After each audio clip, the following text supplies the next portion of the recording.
Welcome into the Analyst in the Armchair, an NFL podcast where one host is obsessed with stats and spreadsheets, and the other just really loves yelling at the TV on game day and has plenty of opinions.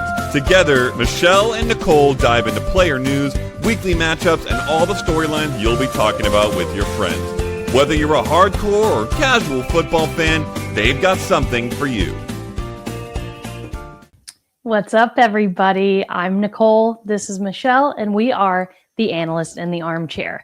We are here today to talk all things Super Bowl 60. How are you feeling about it? We're only 5 days away.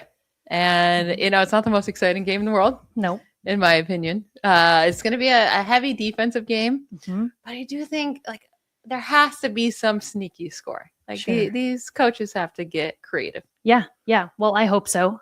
Before that, we are going to jump into the latest news around the NFL. But I want to ask, you had a whole week of no football last week. What did you even do with your life? It's so cute you're asking because I was with you about 90% of the time. We played a lot of Mario Party. Well, you have to tell the people about your Christmas gift. And Yeah, I got the Switch for Christmas, and Mario Party has been an obsession of ours and my wife, and we just play nonstop. She does kick my butt most of the time, but she gets so lucky. Okay. I just feel like you feel that way about everything that I do very well. And so at some point it has to not just be luck. Yesterday, how many stars did you get right in a row? It was a lot more than you. No, but I will say on Sunday with no football, I did not move off my couch. I don't think. Yeah. It was the first Sunday without having to work in 21 weeks or whatever. I watched The Real Housewives of Beverly Hills for about 12 straight hours. That you could span a lot of demographics, being like hardcore NFL and hardcore Real Housewives. Yeah. And then maybe some, Mario Party, Crash Bandicoot. There you fans. go. Yeah. So Michelle has something she enjoys for everyone. So she's very, very I could do a whole podcast on reality TV.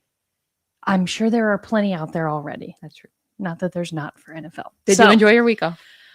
Yeah, had a good time. I can't think of anything of note that I did. Busy week last week for me. So work is ramping up. So it was good. It was a good time to have a little break. And now we're back with the Super Bowl. So let's jump into the latest news around the NFL. The opening drive. All right, Michelle, we have a lot of finishing of most of the hires around the NFL. We'll start with the Cardinals hiring their head coach in Mike LaFleur. He comes to the Cardinals as the OC for the Rams. I like it. I think it's a good pick. I think they need some help offensively, obviously. I think whatever they do at quarterback, I think this is a really good hire for them. Yeah, these last two hires that were filled in, Mike LaFleur to the Cardinals and Clint Kubiak to the Raiders, I think they're the two better hires of this cycle, and it's because they've been patient and they waited for the Rams to lose for the Cardinals did to get Mike LaFleur, and it's not official yet with Clint Kubiak because nothing can be until the end of the Super Bowl since he's the Seahawks OC, but it's pretty much all but official. Yeah. So I like that these teams were patient. They knew they needed to get a really good candidate in the door because these teams have been quite terrible in the recent history. I like both hires a lot, and I think it'll help out both offenses, but I think the Clint Kubiak one is the most enticing. And we were talking last episode, we love the Raiders opening. Right. Yeah. So if you didn't hear our thoughts on that, we basically said Raiders position is really enticing over the Cardinals position. Not that either is necessarily bad, right? Yeah. But there's a lot more. I was going to say necessarily good. well, that's, yes. Also true. But yeah, I mean, there's a lot of potential in the Raiders organization right now.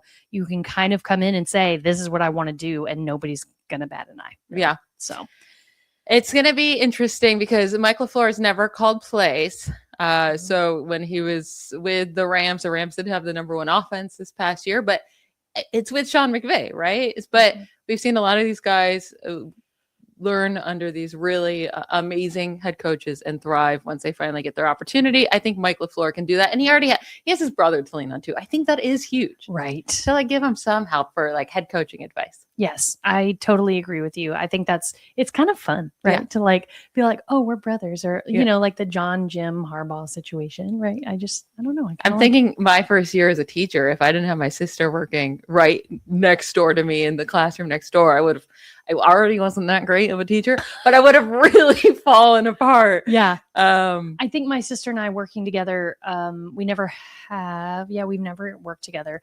I think we would either like crush a place, like it would just be so much better, or we would really only last a year. no, I think you guys would burn it down. I don't think you guys could work together. We're a little too similar. I think we're a little too Yeah. similar. One of you guys would not Um, make it out alive. Right. Yeah. Which would be Jenny. But Yeah.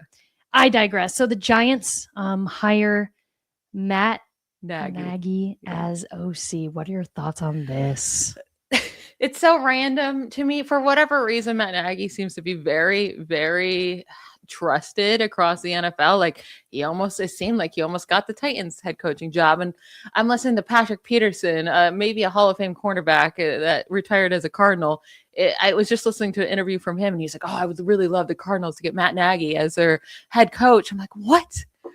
Like, What am I missing What here?" am I missing?" Yeah. And Cliff Kingsbury came in, interview for the Giants. It doesn't seem like people want Cliff Kingsbury for whatever reason. Which I do not understand. Yeah, I don't know. I thought he did a really good job with the Commanders. Like, are they really going to punish him this much because everyone was hurt, and Jaden Daniels in particular this Right. whole last year? I sure hope not. I mean, like, are there any spots left? I mean, The there's a- Seahawks now, true. I guess, Yeah, but I don't think Kingsbury's system really works with Seattle. Yeah. I think he might have to take a year off. Huh. Interesting. Yeah. Yeah. But I mean, we'll see what happens. I mean, he is going there under Jim Harbaugh, who obviously John Harbaugh, sorry. More brothers. I know. Who left the Ravens this year after a long, long time. So we'll see what happens. And then lastly, the 49ers hire Raheem Morris as their DC because Robert Saleh went to the Titans as the head coach. I feel like this is a lazy hire. It's a lazy hire. He has such a good, he's a bud with Shanahan. Mm-hmm. I wanted them to go with a younger guy up and coming that hasn't been a DC before, that has like shown a lot of potential, but they decided to go with Shanahan's best buddy, Raheem Morris. And it's fine. He has a ton of experience. Like, he's not going to like completely fail, which is good. Right. He was the head coach of the Falcons the last 3 seasons, Rams DC from 2021 to 2023.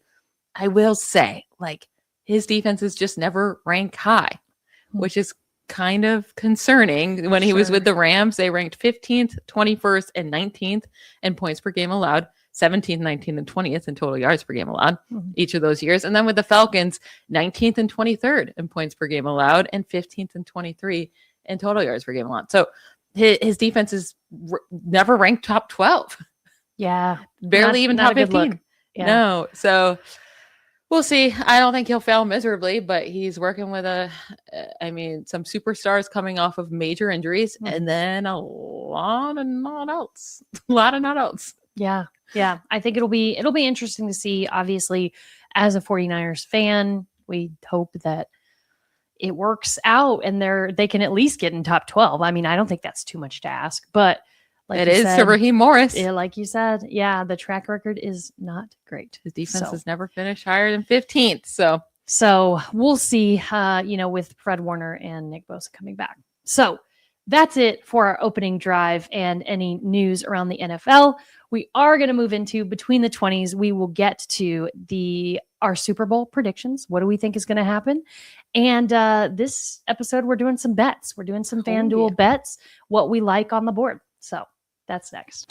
Between the 20s. Okay, Michelle. The Seahawks are 4.5-point favorites coming into the game. Mm-hmm.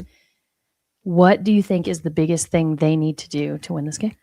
Well, I mean, I feel like everyone fully expects them to win the game because of how good their defense has played, and Sam Darnold has come alive in the playoffs here. And I think that NFC Championship game may be the best of his career, or the most impressive game of his career, because there's actual, like, I was saying that Rams had to put like mental pressure on him, get him nervous, get him scared, make it a tight game.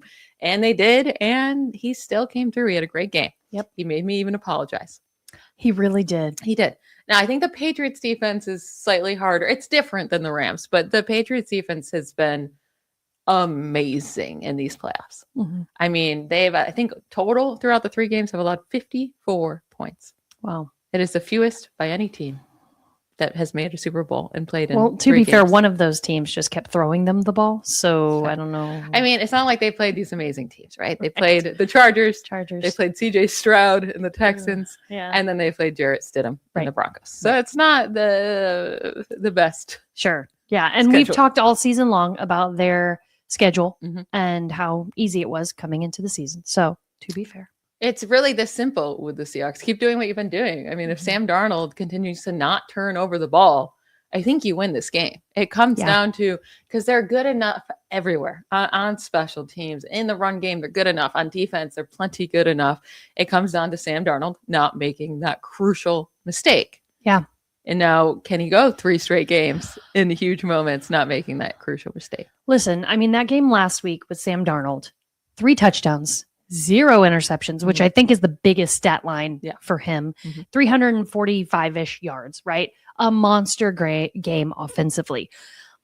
The Seahawks have not lost a game since November 16th. Okay. That's a long time to not lose, like 2.5 months, basically, right? So you're coming in playing very, very well. Okay. And we're talking about a team who can score big, fast. I think that's the scariest thing for me is coming into a game against an opponent that only had 86 passing yards last game. Yeah. In the conference championship, 86 passing yards. Now, the weather was terrible. True. Denver's defense is right up there Totally. with, I think the Broncos defense is better overall Of than the course. Seahawks. I think they'll be able to have, this is what Drake May has to do. He has to not be scared. And he has to throw the ball deep. Mhm. All right. Mhm. Go downfield. Like Stafford was throwing the ball on the Seahawks. Mhm. Stafford's like the only guy that's been able to beat the Seahawks defense since the middle of the season. Yes. Like the 2 biggest games by far against the Seahawks have been by the Rams and Stafford. He's threw at least 3 touchdowns in both of the games that he's had in that span, over 350 passing yards. And he was doing it by throwing downfield. What will not work against the Seahawks, which the 49ers were obsessed with, is short passes. Yeah. They're so fundamentally sound. They're going to tackle. They're going to play 100%. tough.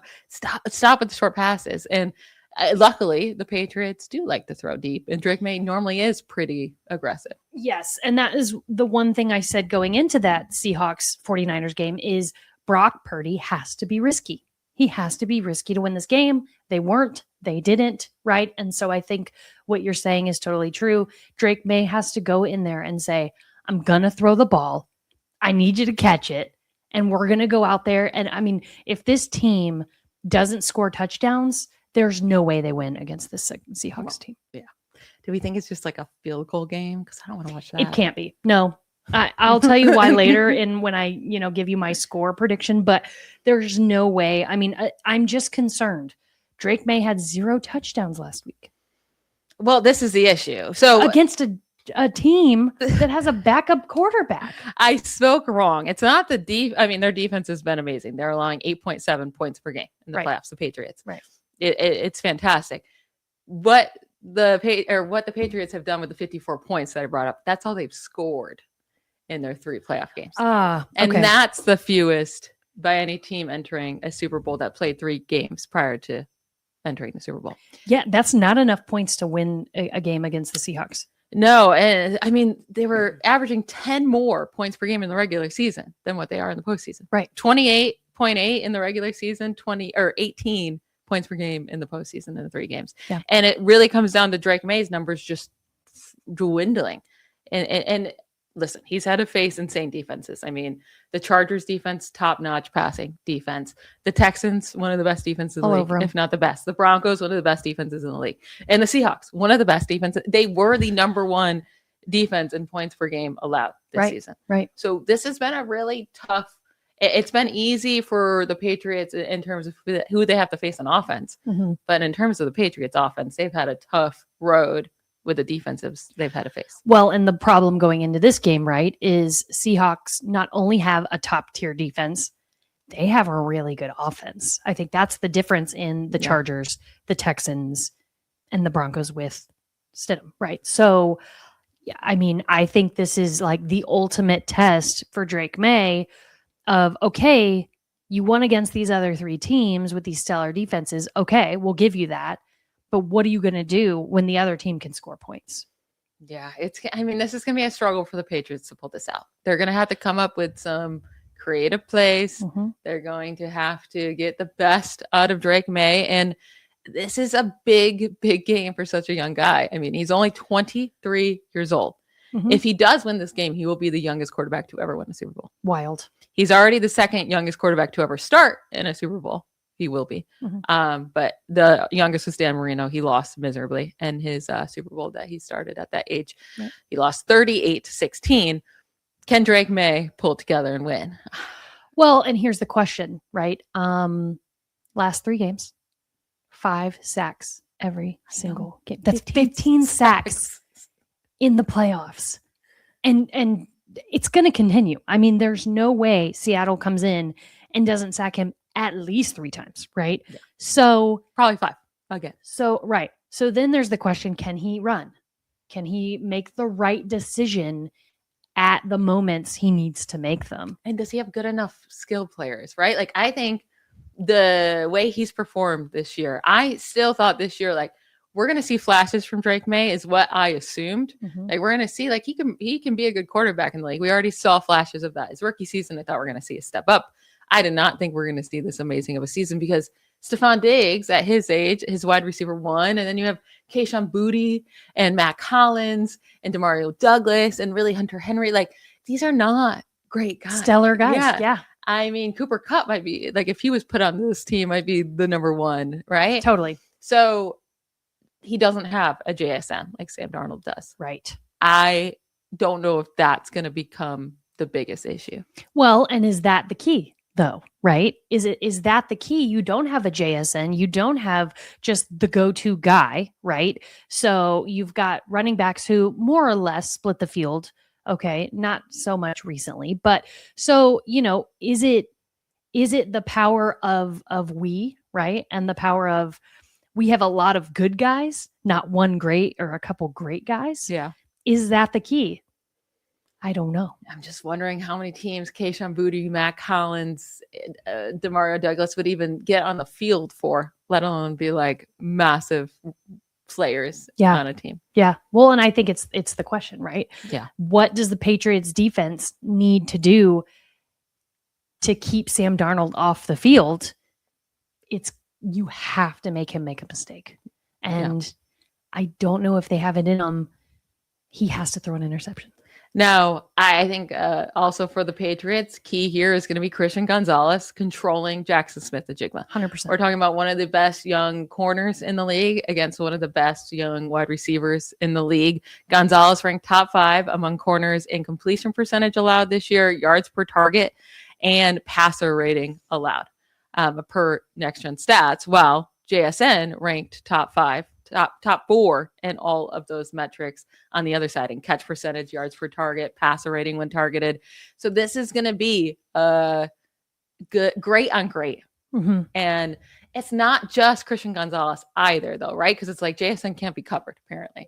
So it's not just one guy that has to cover him. They also have Carlton Davis, who is allowed the second lowest passer rating in a single postseason in the Next Gen Stats era.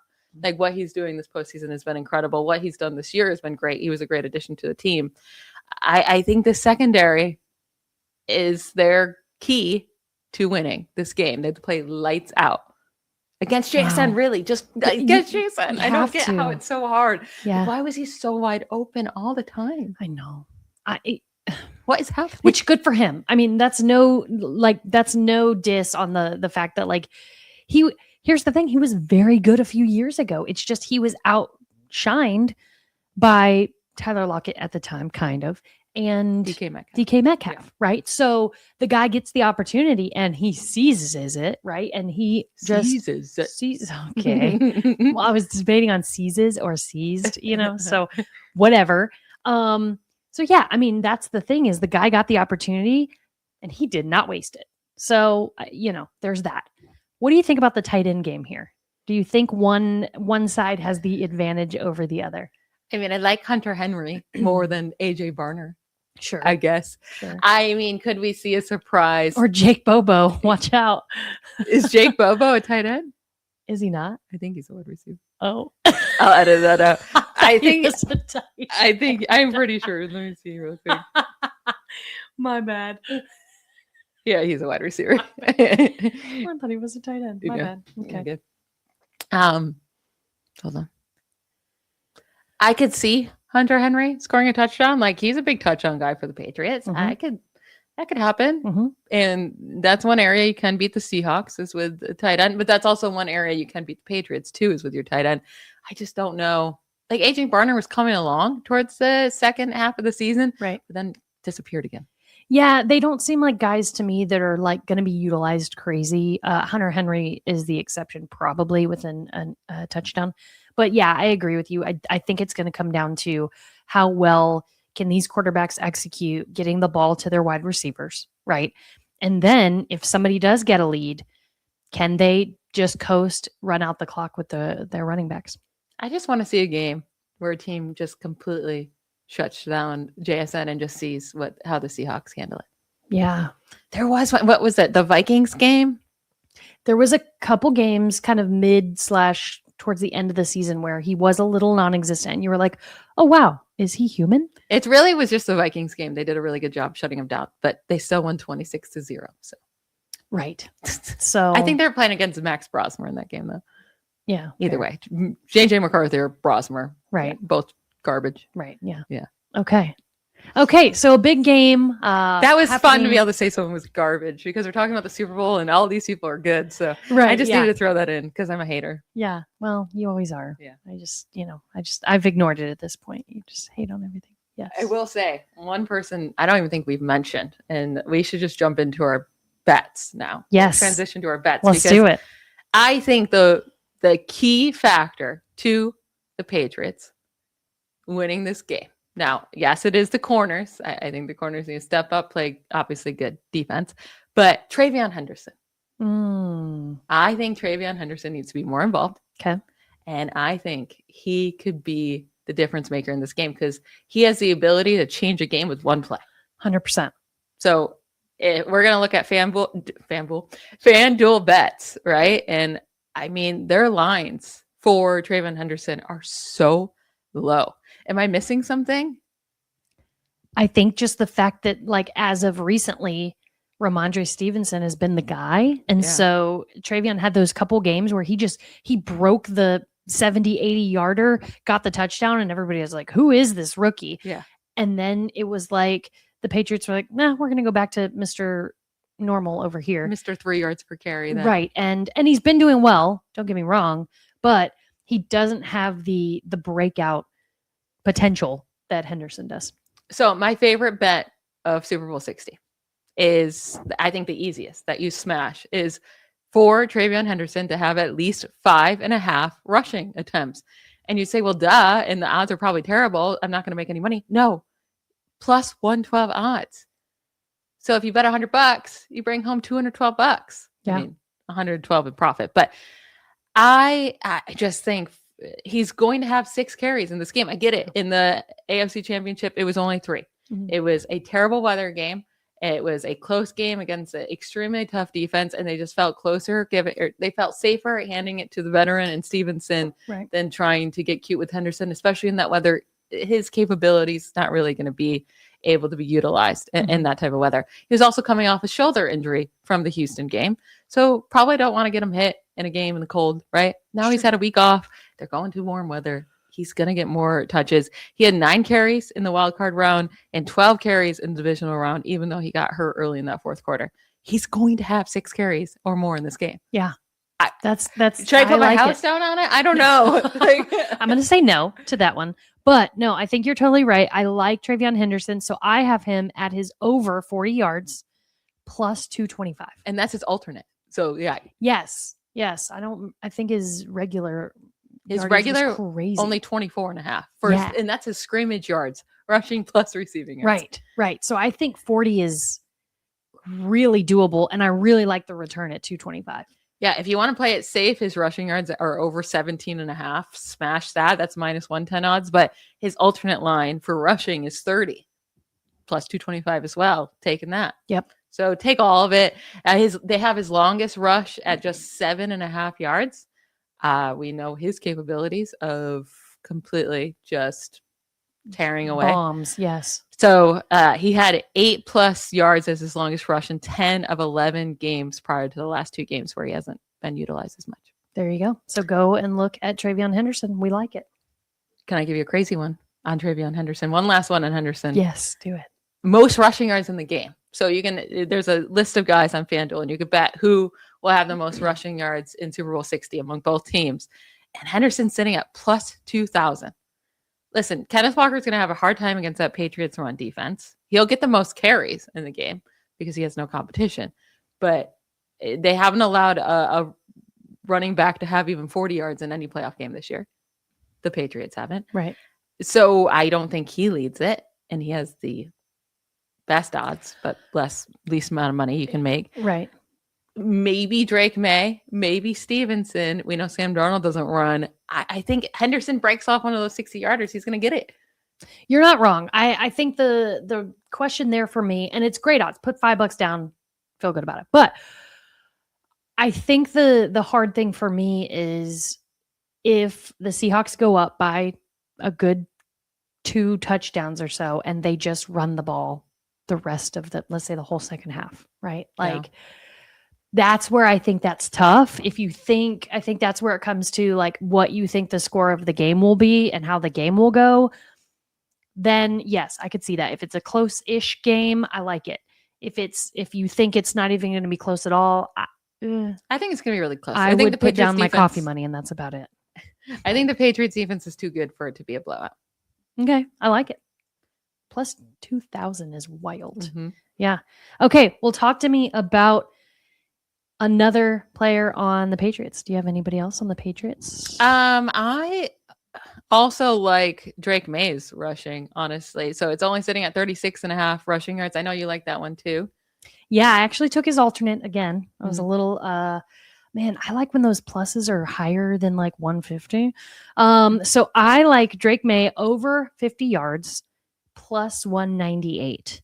Now tell him your whole nice stat about how many yards he's had the last couple games. Yeah, I mean, in 2 of the 3 playoff games this year, he's had at least 65 rushing yards. 66 in the wild card game, 65 in the AFC conference game. I mean, 36.5 seems really low, especially considering it's going to be a team that he's going to have to scramble against. He has to use his legs. And the Seahawks give up a good chunk of yards to quarterbacks. Yeah, they have allowed the 4th most yards per carry to quarterbacks this season. So this is where they could really get an advantage on them. Yeah. May has to utilize his legs. Has to. Yeah. So I'm taking over 50 yards for plus 198. And then who do you feel better about leading the game in rushing yards than if you had to put a bet in? Is it May or Henderson? Who would you give a better chance to lead? It's crazy to ask that. Quarterback versus running back. I mean, I would still go Henderson on that one, even though between the two. Well, Mays is at plus 600 odds to have the most rushing yards in the game. Well, Henderson's at plus 2,000. And that's wild to me. Yeah. Because they know Drake May is a running quarterback, I feel like the Seahawks are going to have some kind of, plan for that. So, yeah, that seems bananas to me. What's your favorite bet you have? Okay. My favorite bet. Okay. My favorite bet, it's actually 2, but they go together. You'll see. Sacks. It's got to be sacks against Drake May. So I've got DeMarcus Lawrence. His sack is plus 120. And then you've got Leonard Williams plus 142. In the playoffs, they've combined for 3 sacks.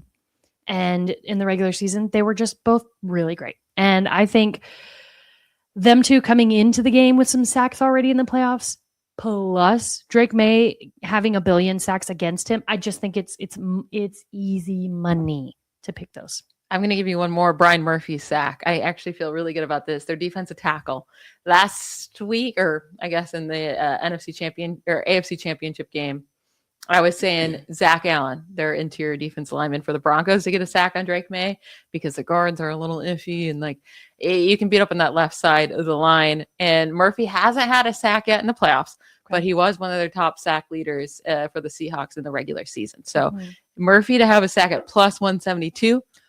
I like it. It's my favorite one, I think, of all the sacks. Okay. Yeah. I mean, I like any of them, depending on how conservative and or not you are. And he's a Longhorns boy.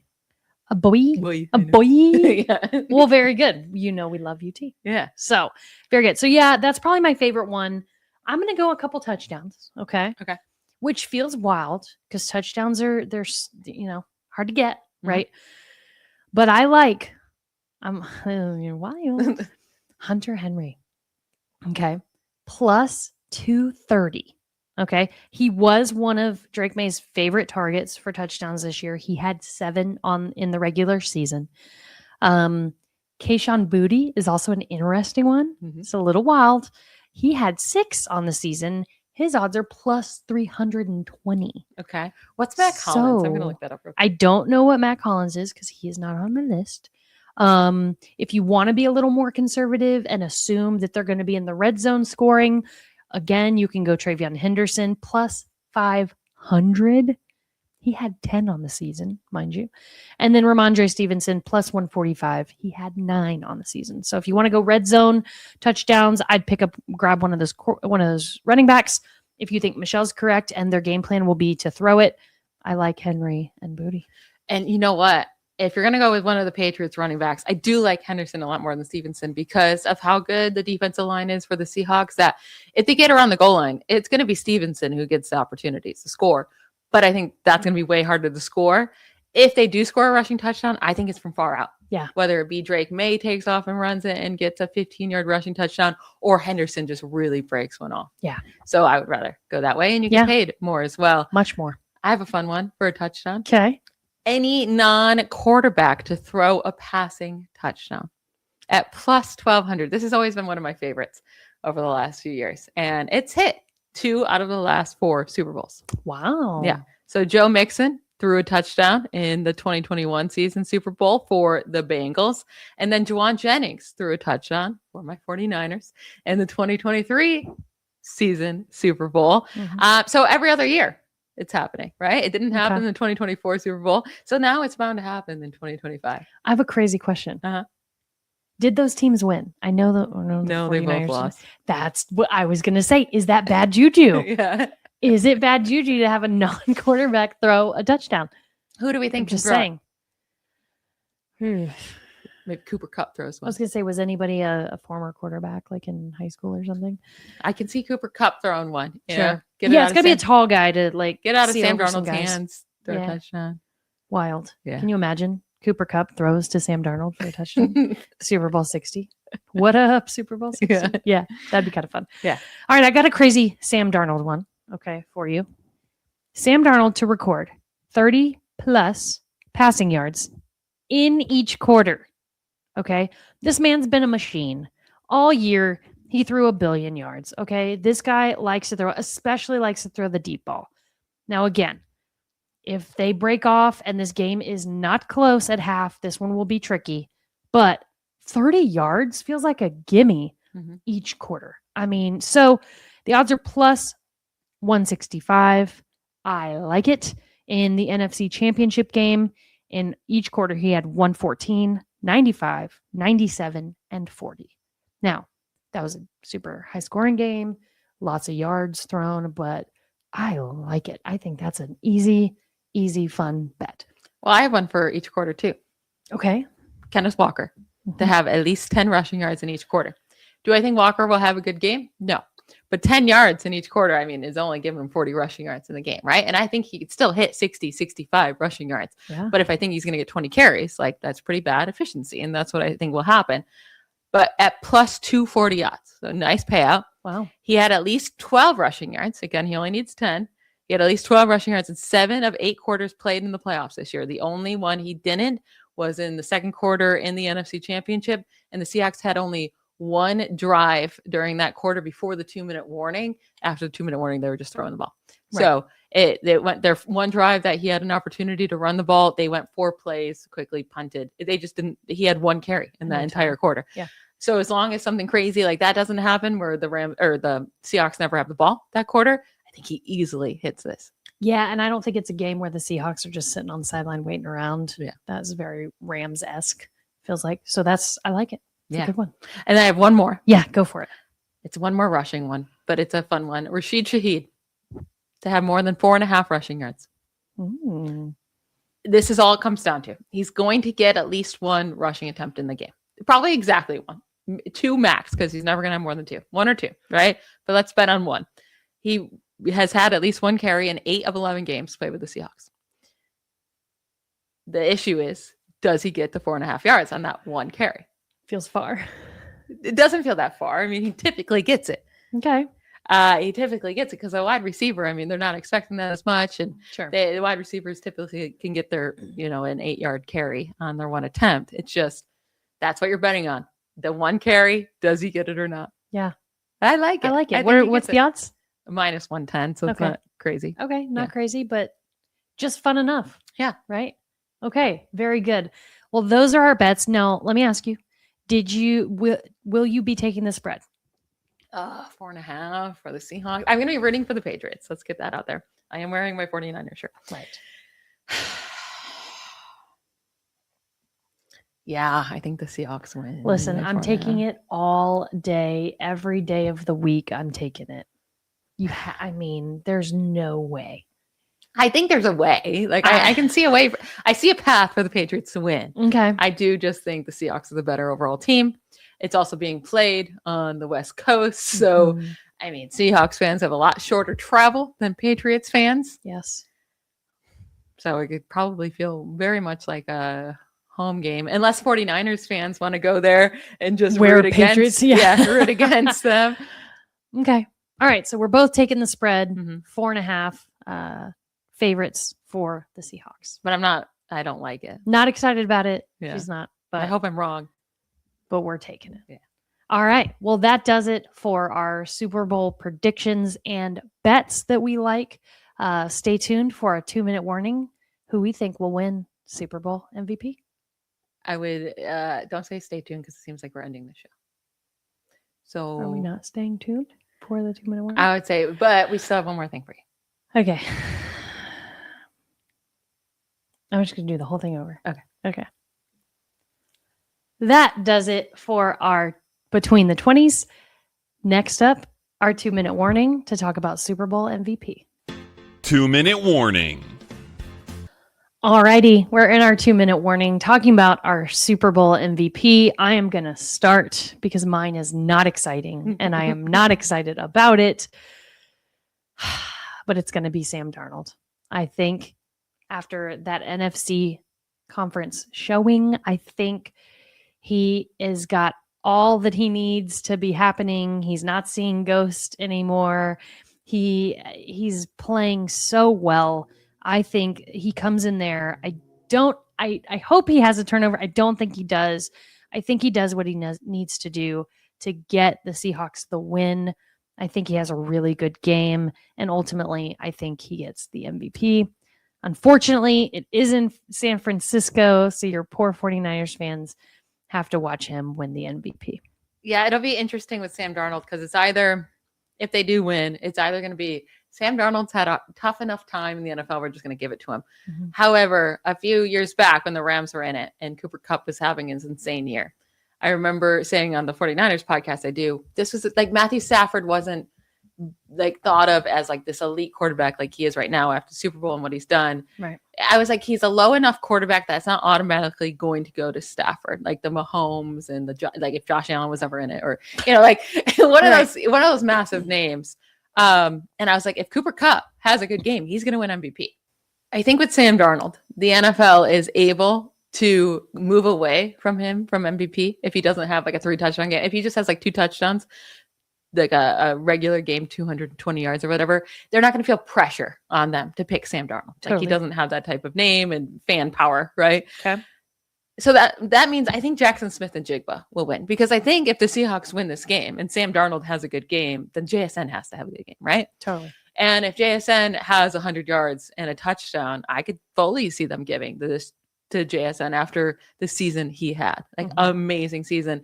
Now, his odds to win MVP are at plus 550. That's fine if you want to take that. However, FanDuel has a special where if JSN scores a touchdown, anytime touchdown in the game and wins MVP, it's plus 750 odds for MVP, or plus 750 odds to win that bet.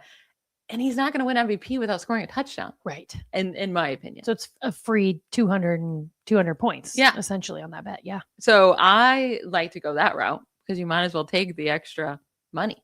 Sure. So you not only think JSN will get a touchdown, you think he will get MVP, and people should make that bet. Yes. Okay. And if the Patriots, that's if the Seahawks win. No, I'm going to say if the Patriots win, I kind of love throwing down a couple bucks on Travion Henderson. Ooh. Say he breaks one or two off. And it's at plus 12,500. Listen, throw $2 on it. That is a lot of money for $2. Yeah. Just saying. $10, you're winning a lot of money. You're winning $1,000 over that. Yeah. Listen, if it doesn't work out, you just can't go to your favorite mimosa place on Saturday. Yeah. So. You and I still will. Don't worry about it. You still will. That's exactly right. Money grows on trees, right? Not in this economy.